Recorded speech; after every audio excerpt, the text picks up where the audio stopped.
Welcome to the Haunted Radio Show, the only YouTube channel guaranteed to promote paranormal activity wherever you are, and you cannot prove me wrong. I'm your host, Luke Marone, and if you're new here, why don't you click the subscribe button and then hit the bell for notifications. New episodes will be released every Monday, Wednesday, and Friday. With that out of the way, let's get to the episode. Today we'll be looking at the Child's Play franchise in anticipation of the first trailer for the remake dropping this Friday, or Thursday if you want to go see The Prodigy. Despite Chucky creator Don Mancini's understandable opposition to the remake, I am actually quite interested in this reboot. It will present a new take on a classic character, this time focusing on an AI going rogue and murdering people, and I am interested to see where they go with it, and the effects that the film will employ to bring its titular killer doll to life. If you are a Mancini purist, however, have no fear. Sci-Fi just announced that they have picked up the Chucky TV show with Mancini as showrunner. Don Mancini plans to write and direct the pilot episode, which will pick up the various loose threads left dangling at the end of the most recent film, Cult of Chucky. And with Sci-Fi confirming that Chucky will still be able to drop the F-bomb on screen, Chucky fans are surely in for one hell of a ride. All of this is to say that with a remake on the way as well as a television continuation of the established continuity, we live in a golden age of Chucky. And I certainly won't complain about seeing too much of one of the most iconic characters in all of horror, or even pop culture in general. But enough of looking forward to the future. Let's travel back to 1988 when Child's Play, directed by Tom Holland of Fright Night fame and not the world's cutest Spider-Man, released to critical and commercial success, making $44.3 million on a $9 million budget, as well as earning a 3 out of 4 stars from acclaimed film critic Roger Ebert. The success of this film spawned a franchise that, in my opinion, has a phenomenal hit rate in comparison to other slasher franchises like Friday the 13th or Nightmare on Elm Street. I'll get to why when I give Don Mancini a verbal blowjob in a few minutes, but for now let's take a moment to appreciate the co-writing and directing credits of Tom Holland as well as producer David Kirshner, without whom this franchise may well have died before it could have even had a chance to live. Don Mancini wrote the first script for Child's Play, originally titled Batteries Not Included, and then Blood Buddies, while at UCLA. Based on the consumer craziness surrounding the Cabbage Patch Kids at the time. In this original script, which is a take I wish we could see at some point, the Buddy doll has a feature that allows it to bleed, and when Andy forms a blood bond with the doll, it takes the form of Andy's id, and when the boy goes to sleep, wakes up and kills people that he may be harboring resentment towards. Honestly, this plot sounds amazing, and while I appreciate the modern twist of an AI going haywire, I am a touch disappointed that this initial idea was not used as the plot for the remake. This initial script also maintained more of a mystery in comparison to the final film, leading to more suspicion that Andy himself may be the killer, which, once again, would be a great idea to toy around with in the remake since that ship has sailed in the main Mancini series. And yes, that was an intentional pun about the toy. David Kirshner picked up the script, which was making the rounds in Hollywood, and immediately connected with it. Kirshner is the one who brought in the idea of serial killer Charles Lee Ray possessing the doll, and drafted several pencil sketches of the doll that defined the look for the character based on an extensive description from Mancini's script. This is an audio-based format that I'm approaching my channel with, so go look these sketches up on Google when you get a chance. The guy's a real talented artist. After Kirshner brought the script, he set about producing the movie and brought in director Tom Holland to make it. Holland himself did a pass on the script, bringing in the voodoo elements and writing in the all-too-important plot point that Chucky had to move his soul into the body of the first person who found out who he was. Perhaps most importantly, however, Holland cast Brad Dourif, who he had just worked with on the film Fatal Beauty, to play serial killer Charles Lee Ray. Fans of the Chucky series know how critical Brad Dourif is to the popularity of the character. It takes a certain kind of talent to be able to project evil and menace so easily while rarely appearing on screen. What does appear, however, is the Chucky doll, a marvelous mix of special effects that hold up remarkably well today. Special effects technician Kevin Yeager, no stranger to horror, having worked on the Nightmare on Elm Street series, led the creation of the Chucky doll. The level of emotion that the animatronic Chucky could convey, along with Brad Dourif's menacing voiceover work, created an icon of the horror genre. Only in my research on this movie did I discover how the doll's face changes over time to look more and more human.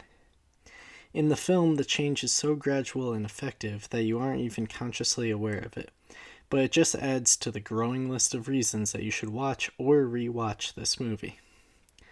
Using every technique at their disposal, including animatronics, puppeteering, forced perspective, and little person actor Ed Gale in a suit, Yeager's team truly made the audience believe that a doll was walking and talking. And killing, of course. Despite the various kills in the movie, however, Child's Play, and even later films in the franchise, is not as bloody as some modern and new audiences may expect. Despite Chucky's penchant for slashing, I hesitate to put Child's Play in the slasher genre of horror films.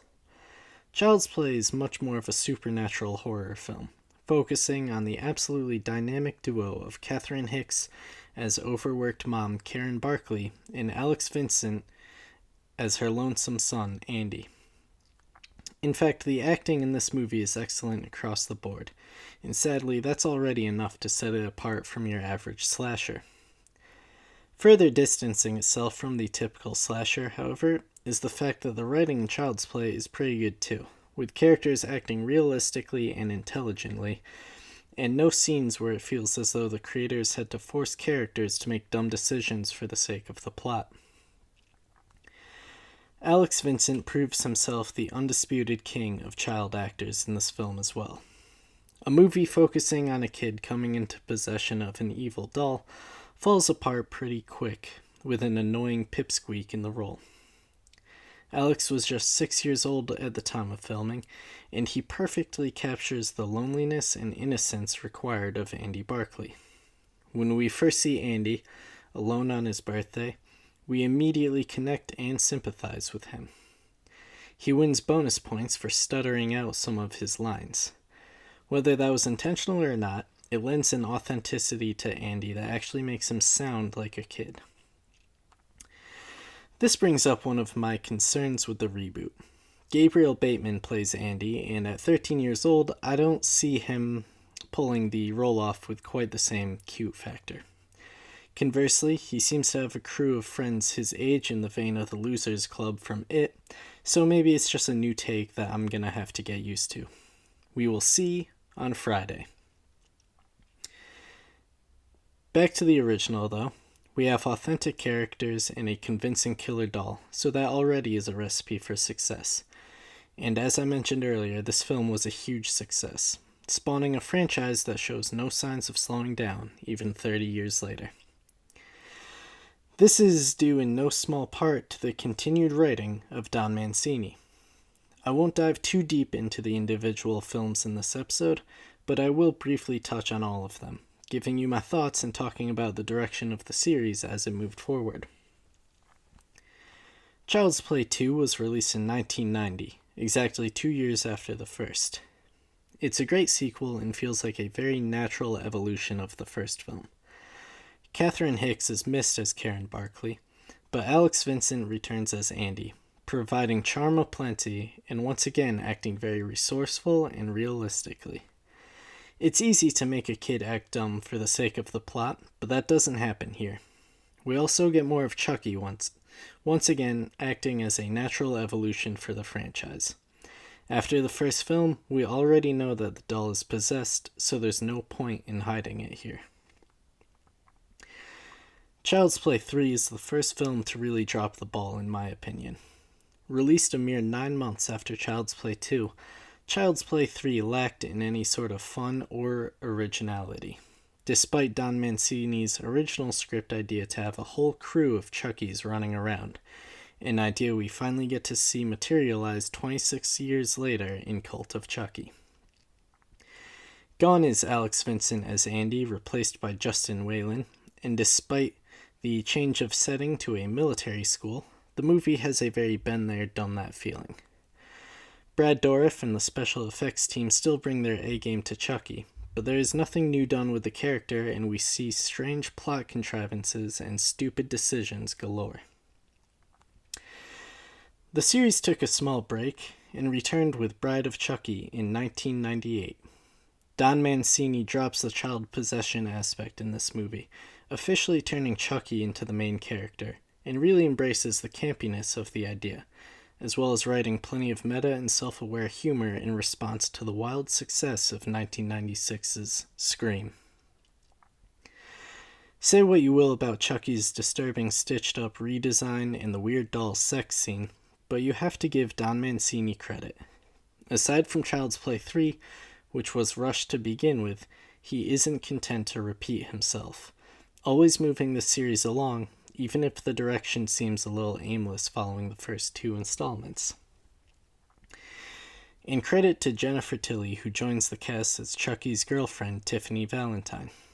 While Jennifer Tilly in this movie, along with Nicole Kidman in Batman Forever and Cameron Diaz in The Mask, served as my sexual awakening, her real accomplishment was bringing a charm and menace to the franchise that could contend with Brad Dourif and not be left in the dust. Tiffany is a valuable addition to the franchise, and she has appeared in every film since, building up an iconic status all her own, even if she doesn't enjoy the same mainstream popularity as Chucky. The next movie was 2004's Seed of Chucky, Don Mancini's directorial debut. While this movie is almost indefensibly shitty, once again I will give Mancini credit for trying something new. I'll take a horror comedy tackling gender issues over a rushed production rehash any day. So yes, I prefer this film to Child's Play 3. Go ahead and send death threats in the comments. This film introduced audiences to Glenn or Glenda, the doll offspring of Chucky and Tiffany. He's not a terrible character, but he lacks the staying power of Chucky and Tiffany, and we have not seen or heard from him since.